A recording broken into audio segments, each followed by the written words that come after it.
Long before the United States became a nation, families throughout New England relied on simple recipes shaped by harsh winters, coastal fishing villages, and the daily realities of colonial life. Life was not easy in early America.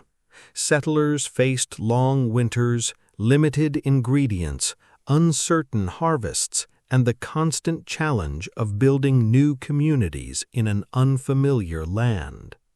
Food was more than comfort. It was survival.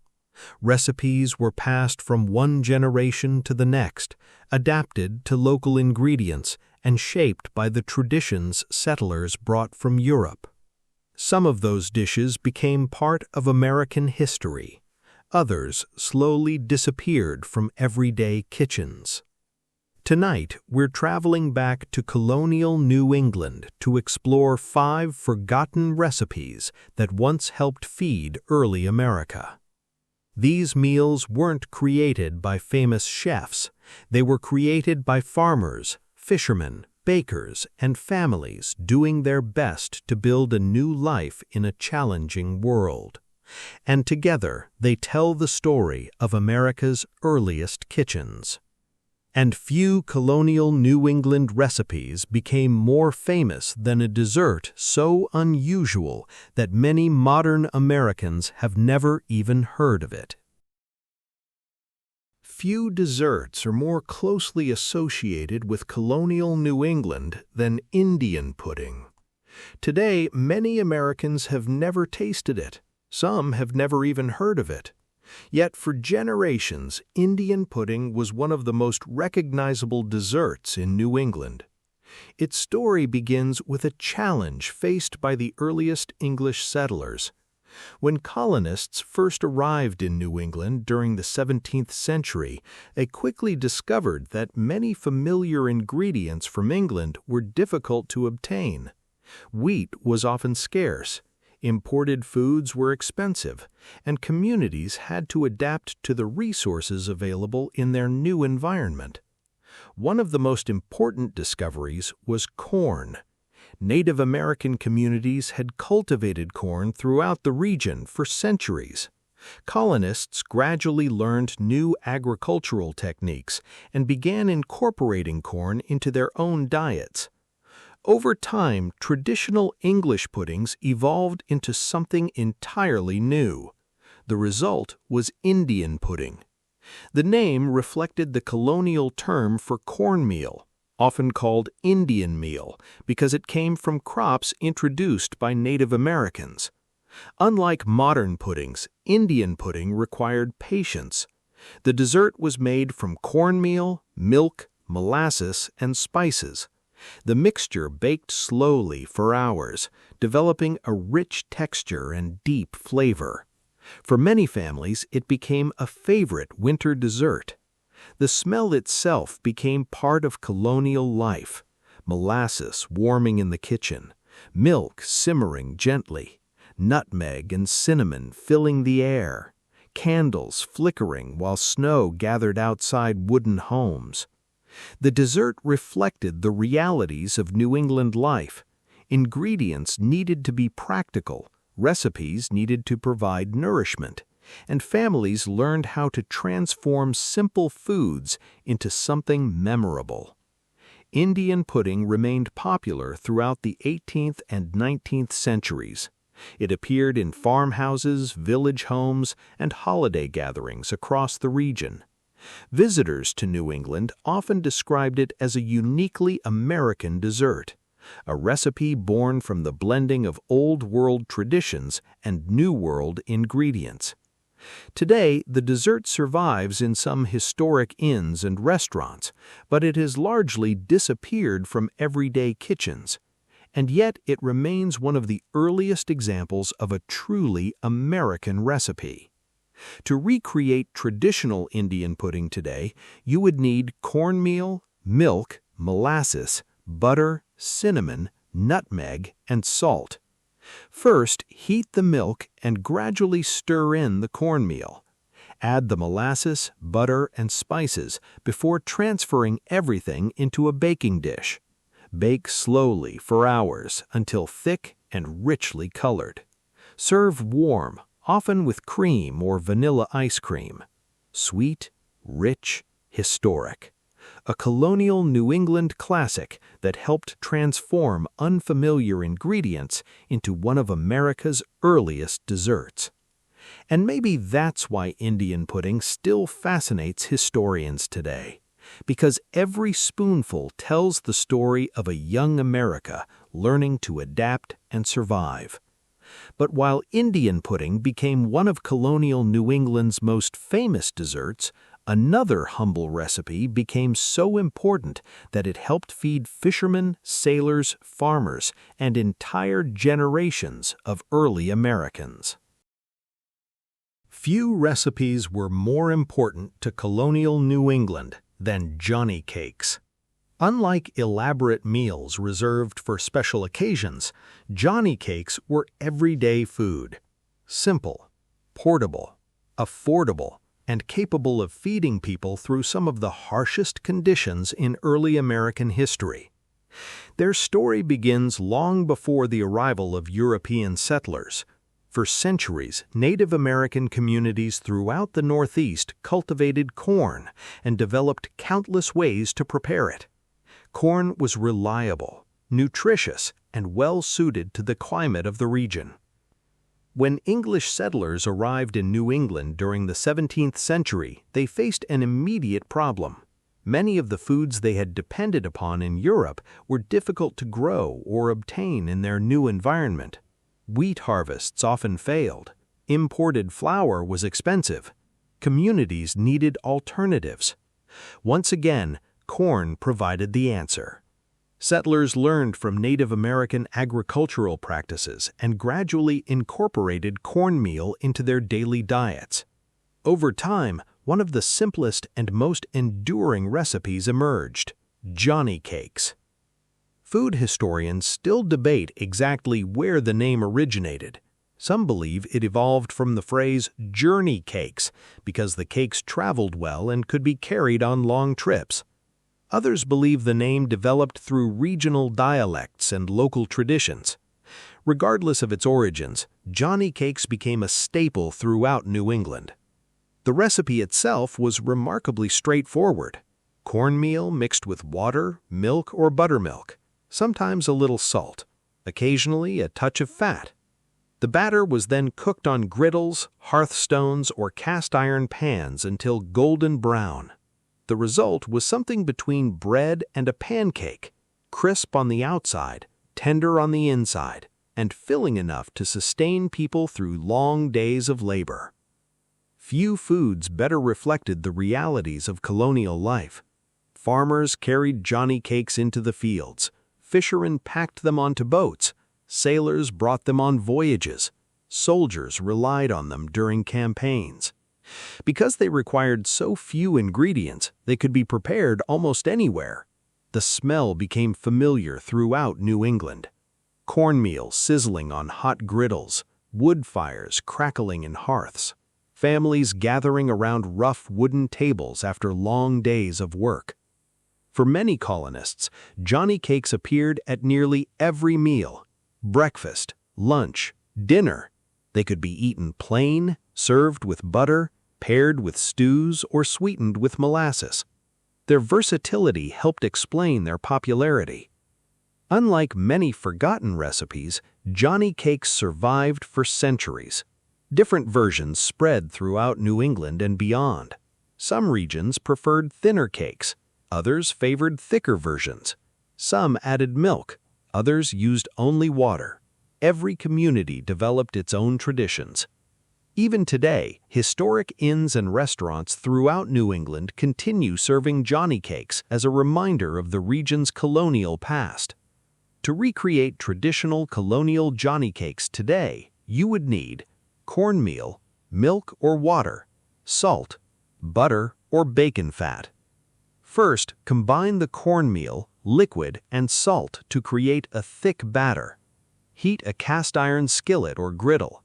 Add a small amount of butter or fat before spooning portions of batter onto the surface. Cook until golden brown on both sides. Serve warm with butter, maple syrup, molasses, or alongside savory dishes. Simple, reliable, historic.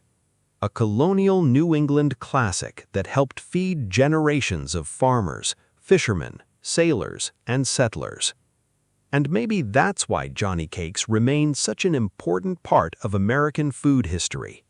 Because they represent one of the earliest examples of settlers adapting to a new land and learning to thrive.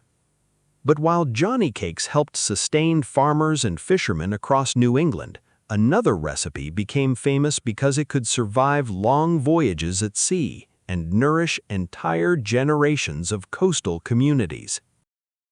Few recipes are closely tied to the history of New England than fish chowder. Long before seafood restaurants lined the coast and tourists filled historic harbors, fishing was one of the most important industries in the region. Entire communities depended on the sea. Families built their lives around it. And among the many recipes that emerged from those coastal villages, fish chowder became one of the most enduring. The story begins in the 17th century. Early settlers arriving in New England quickly discovered that the Atlantic Ocean offered an abundance of food. Cod, haddock, and other fish filled the cold coastal waters. Fishing soon became essential not only for survival but also for trade. By the 18th century, New England fishing fleets were sailing throughout the Atlantic, bringing wealth to ports in Massachusetts, Maine, Rhode Island, and beyond. But life at sea was rarely easy. Fishermen often spent long days battling rough weather, freezing temperatures, and dangerous storms. Meals needed to be simple, nutritious, and easy to prepare using ingredients available aboard ships or in coastal homes. Fish chowder became the perfect solution. The earliest versions were far simpler than many modern recipes. Fresh fish, salt pork, potatoes, onions, milk or cream when available. Everything layered together inside large pots and cooked slowly over open fires. The result was a hearty meal capable of feeding many people with relatively few ingredients. For coastal families, fish chowder became more than food. It became a tradition. The smell was unmistakable. Salt pork sizzling in the pot, onions softening slowly, fresh fish simmering in creamy broth. The aroma drifting through homes while cold ocean winds rattled windows outside. For generations, chowder appeared on tables throughout New England. Fishing villages, farmhouses near the coast, busy harbor towns, and even aboard ships themselves. Each community eventually developed its own variations. Some preferred thinner broths, others added more cream. Some included crackers, others relied on potatoes alone. But the heart of the recipe remained unchanged: fish from the sea. Simple ingredients, and practical cooking designed to nourish hard-working families.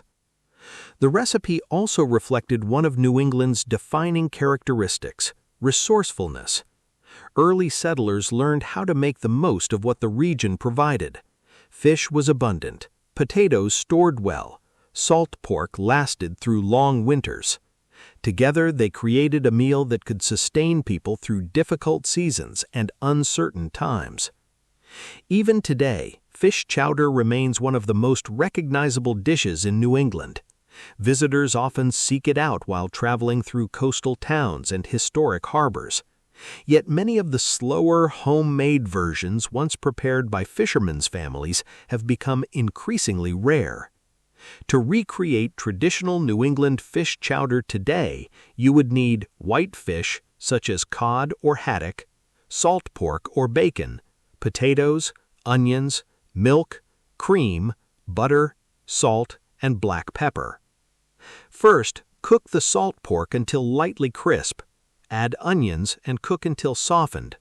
Layer the potatoes and fish into the pot before adding milk and enough liquid to cover the ingredients. Simmer gently until the potatoes become tender and the fish flakes easily. Finish with cream and season to taste. Serve hot with crackers or fresh bread. Rich, comforting, historic. A New England classic that helped feed generations of fishermen, sailors, and coastal families. And maybe that's why fish chowder remains so beloved today, because every bowl carries the flavor of the Atlantic coast and the people who built their lives beside it. But while fish chowder helped sustain New England's coastal communities, another recipe became famous because it could be stored for days, carried on journeys, and served as both food and dessert. Few recipes are more closely associated with New England than Boston brown bread. To modern Americans, it often seems unusual. It isn't bright white like modern sandwich bread. It isn't light and fluffy like bakery loaves. Instead, Boston brown bread is dark, dense, slightly sweet, and deeply connected to the history of colonial and early American New England. Its story begins with necessity.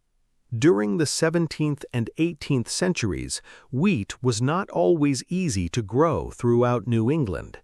The rocky soil and harsh climate created challenges for many farmers. As a result, families learned to rely on other grains that adapted more successfully to local conditions. Corn became essential. Rye became common.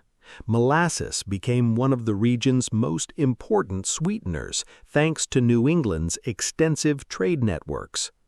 Together, those ingredients helped create one of America's most distinctive breads. Unlike many European loaves, Boston brown bread reflected the realities of life in the colonies. Settlers had to adapt. Old recipes often changed as ingredients became available or disappeared. The bread gradually evolved into a mixture of cornmeal, rye flour, wheat flour, molasses, and buttermilk. The result was nutritious, affordable, and filling. Exactly what hard-working families needed. One of the most interesting aspects of Boston brown bread is the way it was traditionally prepared. Rather than baking the bread in an oven, many cooks steamed it. The batter was poured into metal molds, cans, or special containers before being placed into large pots of boiling water. Hours later, the finished loaf emerged moist, dense, and rich in flavor. For many families, the process became part of everyday life. The smell itself became familiar throughout New England. Molasses warming gently, steam filling the kitchen, fresh bread cooling on wooden tables while family members prepared supper. During the 19th century, Boston brown bread became especially popular in cities like Boston, where it appeared in homes, boarding houses, bakeries, and restaurants. It paired perfectly with baked beans, another New England favorite. The combination became so common that many people considered them inseparable. Saturday night baked beans, fresh brown bread, a tradition repeated for generations. The bread also reflected New England's connection to international trade. Molasses arrived through Atlantic trade routes. Ports throughout Massachusetts handled enormous quantities of goods moving between North America, Europe, and the Caribbean. As a result, ingredients from distant places became part of everyday life in colonial kitchens. Even today, Boston brown bread remains a symbol of New England food culture. Historic restaurants continue serving it. Family recipes survive in old cookbooks, and many people still associate its rich flavor with memories of grandparents and holiday meals. To recreate traditional Boston brown bread today, you would need cornmeal, rye flour, whole wheat flour, molasses, buttermilk, baking soda, and salt. First, combine the dry ingredients inside a large bowl. Add the molasses and buttermilk before mixing into a thick batter. Pour the batter into a greased mold or loaf container. Steam the bread for several hours until fully cooked through. Allow it to cool before slicing. Serve with butter, baked beans, or alongside hearty soups and stews. Dense, rich, historic, a New England classic that helped feed generations of colonists, sailors, laborers, and families. And maybe that's why Boston brown bread still feels special today, because every slice tells the story of adaptation, resilience, and the creativity that helped shape early America. But while Boston brown bread became a staple of New England kitchens, one final recipe carried a legend so unusual that people are still debating its origins more than a century later. Few New England recipes have a stranger name than Anadama bread. For more than a century, people have debated where the name came from. Unlike fish chowder, Boston brown bread, or Johnny cakes, whose origins are relatively well understood, Anadama bread carries a story that feels almost like folklore. According to one popular legend, a fisherman in Massachusetts grew frustrated when his wife repeatedly served him the same supper of cornmeal mush and molasses. One evening, after another meal of the same ingredients, he supposedly muttered, "Anna, damn her." Then he mixed the leftover cornmeal mush with flour and yeast, baked it into bread, and created what would eventually become known as Anadama bread. Whether the story is true remains uncertain. Many historians believe the legend was invented long after the bread already existed. But like many good stories, it survived because people enjoyed telling it. And over time, the tale became inseparable from the bread itself. Regardless of how it got its name, Anadama bread became an important part of New England food culture during the 19th century.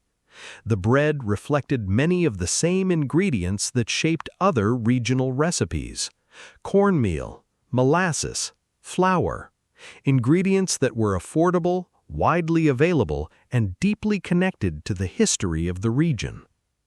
Unlike Boston brown bread, which was often steamed, Anadama bread was baked as a traditional yeast loaf.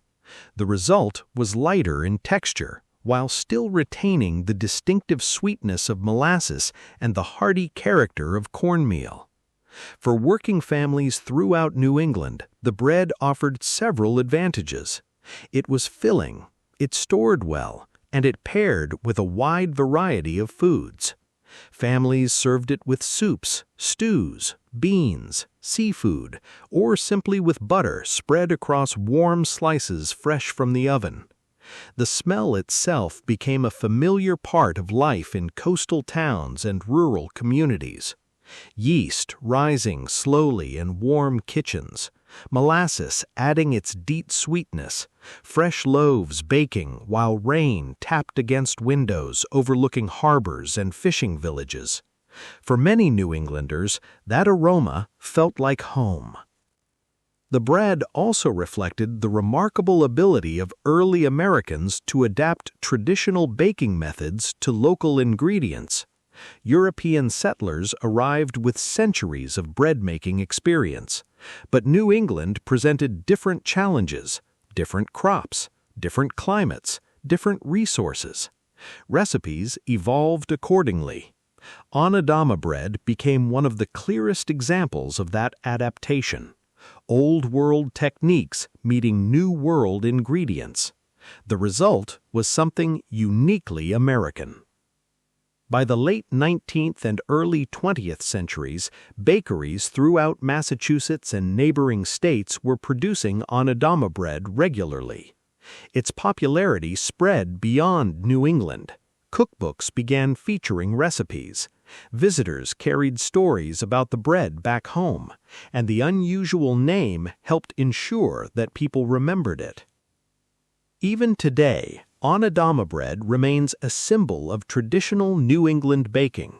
Though far less common than modern sandwich bread, it continues to appear in historic bakeries, family kitchens, and regional cookbooks throughout the Northeast. To recreate traditional Anadama bread today, you would need cornmeal, bread flour, molasses, yeast, water, butter, salt. First, cook the cornmeal briefly with water to create a soft mixture. Allow it to cool before combining it with flour, yeast, molasses, butter, and salt. Knead the dough until smooth and elastic. Allow it to rise before shaping it into loaves. Bake until golden brown and fragrant. Serve warm with butter, soups, seafood dishes, or baked beans. Sweet, hearty, historic. A uniquely New England bread that transformed simple colonial ingredients into a regional classic. And maybe that's why Anadama bread still fascinates people today. Because every loaf carries a blend of history, folklore, and the ingenuity that helped shape early America. Many of these colonial New England recipes have quietly disappeared from everyday life. Some survive only in historic cookbooks, family recipe boxes, and small communities that continue to preserve old traditions. Yet together, they tell an extraordinary story. The story of early America. A story of settlers adapting to a new land, of fishermen braving the Atlantic, of farmers working rocky fields, of families learning how to create nourishing meals from the ingredients available around them. Indian pudding, Johnny cakes, fish chowder, Boston brown bread, Anadama bread. Simple recipes made from simple ingredients. Yet each one represents a chapter in the history of a region that helped shape the United States itself. And maybe that's why these forgotten New England recipes still feel meaningful today.